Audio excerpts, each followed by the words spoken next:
කුණ්ඩසාලේ වරාපිටිය ප්‍රදේශයේ පිහිටි සිය ස්වයංපුරුෂයාගේ නිවසේ පදිංචිව සිටි 23 හැවිරිදි රූමත් තරුණියෙකු වූ හෂිනිකා සමන්මලීගේ හදිසි මරණය හේතුවෙන් මේ වන විට සමාජය තුළ විශාල ආන්දෝලනාත්මක තත්ත්වයක් හටගෙන තිබෙනවා. ඉකුත් 20 වෙනිදා අලුයම කාලයේදී නිවසේ කාමරයක් තුළ තිබී ඇගේ මළසිරුර හමු වී ඇති අතර ඇය ගෙල වැළලාගෙන සියදිවි නසාගෙන ඇති බව 25 හැවිරිදි ස්වයංපුරුෂයා වන උදේශ් පෙරේරා ප්‍රකාශ කරයි. සිරුර දුටු වහාම ගෙලබැඳ තිබූ සාරිය කපා ඇයව ඇඳ මත තැබීමට තමන් කටයුතු කළ බව ඔහු පැවසුවද මියගිය තරුණියගේ පියා වන UKD සුමනසිරි සහ මව් වන පද්මිනී වීරවර්ධන එම් ප්‍රකාශය තරයේ ප්‍රතික්ෂේප කරති. ඔවුන් සැක පහල කරන්නේ ස්වයංපුරුෂයා සහ ඔහුගේ පවුලේ පිරිස එක්ව සිය දියණියට අමානුෂික ලෙස පහර දී ඝාතනය කිරීමෙන් අනතුරුව එය සියදිවි නසා ගැනීමක් ලෙස පෙන්වීම සඳහා සිරුර නිවසේ පරාලයක එල්ලා ඇති බවයි.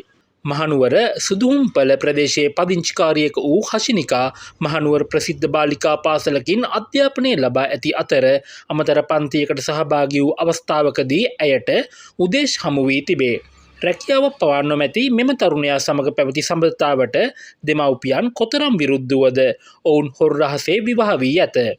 පසුව එම රහසිගත විවාහය පිළිබඳ දැනගත් දෙමව්පියන් දැඩි අකමැත්තෙන් වුවද ඔවුන් වෙනුවෙන් නැවත විවාහ උත්සවයක් සංවිධානය කිරීමට පියවරගෙන තිබේ. කෙසේ වෙතත් විවාහයෙන් පසු වරාපිටිය ප්‍රදේශයේ පිහිටි උදේශ්ගේ නිවසේ පදිංචියට ගිය හසිනිකාට ඉතා කෙටි කාලයක් තුළ විවිධ අර්බුදයන්ට මුහුණ පෑමට සිදු වූ බව වාර්තා වේ. උදේශ් අධික ලෙස මත්ද්‍රව්‍ය භාවිතයට ඇබ්බැහිවීම හේතුවෙන් ඔවුන් දෙදෙනා අතර නිතර අමනාපකම් හා අඩදමර හටගෙන ඇති බව මියගිය තරුණයගේ දෙමව්පියෝ පවසති.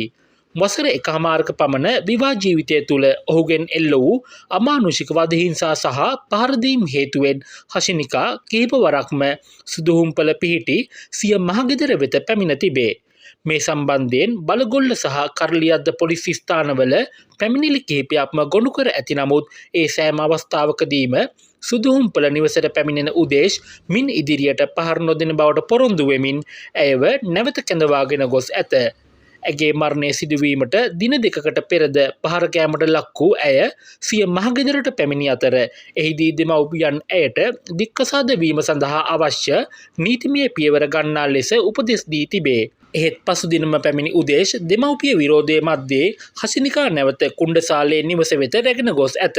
ඇගේ මරණය සිදුවීමට පෙර දින පස්වරුවේ උදේශ් සිය ඥාති සහෝදරයන් කිහිප දෙනෙකු සමග කුණ්ඩසාලේ පැවති සංගීත සංදර්ශනයක් නැරඹීමට ගොස් ඇති අතර ඊට පෙරද ඔහු හෂිනිකා සමග රණ්ඩු වී ඇයට පහර දී ඇති බව හෙළි වී තිබේ. මියගිය තරුණයගේ දෙමව්පියන් චෝදනා කරන්නේ ඇගේ ස්වයංපුරුෂයා සහ නිවසේ සමාජිකයින් ඇයට අමානුෂික ලෙස පහර දී මියගිය පසු ඇය සියදිවි හානි කර ගැනීම ලෙස පෙන්වීමට ව්‍යාජ උත්සාහයක නිරත වන බවයි. මේ අතර තෙල්දෙණිය අධිකරණයේ වැඩ බලන මහේස්ත්‍රාත් සමන් රත්නායක මහතා විසින් මරණය පිළිබඳ මහේස්ත්‍රාත් පරීක්ෂණය පවත්වනු ලැබීය. එහිදී සැකකටයුතු ලිපියක් ඉදිරිපත් කරමින් එය මියගිය තරුණිය විසින් ලියන ලද්දක් බව නිවසියන් ප්‍රකාශ කළද මහේස්ත්‍රාත්වරයා විසින් එය හෂිනිකාගේ දෙමව්පියන්ට සහ සහෝදරයාට පෙන්වා විමසූ විට එම අත්අකුරු තම දියණියගේ නොවන බව ඔවුන් තරයේ කියා සිටිය.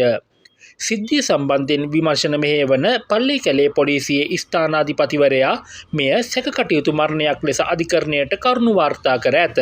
ඒ අනුව මළසිරුර පිළිබඳ පශ්චාත් මරණ පරීක්ෂණයක් පවත්වා වාර්තාව ඉදිරිපත් කරන ලෙස තෙල්දෙණිය මහේස්ත්‍රාත්වරයා මහනුවර ජාතික රෝහලේ විශේෂඥ අධිකරණ වෛද්‍යවරයාට නියෝග කර තිබේ. පල්ලේකැලේ පොලිසියෙන් සිදු කළ විමසීමකදී ප්‍රකාශ වූයේ ඉදිරි විමර්ශන කටයුතු සඳහා මියගිය තරුණියගේ ස්වයංපුරුෂයා මෙන්ම ඇගේ පියාද මේ වන විට පොලිස් භාරයට ගෙන ඇති බවයි. දරුණු පහරදීමකට ලක්කර ඝාතනය කරන ලද තම දියණිය වෙනුවෙන් සාධාරණය ඉටු කරන ලෙස ඥාතීන් නීති අංශවලින් ඉල්ලා සිටින අතර ඇය සියදිවි හානි කරගත්තේද නැතහොත් ඝාතනය කර එල්ලා තැබුවේද යන්න අධිකරණ වෛද්‍ය නිලධාරී පරීක්ෂණයෙන් පසු හෙළිවීමට නියමිතයි.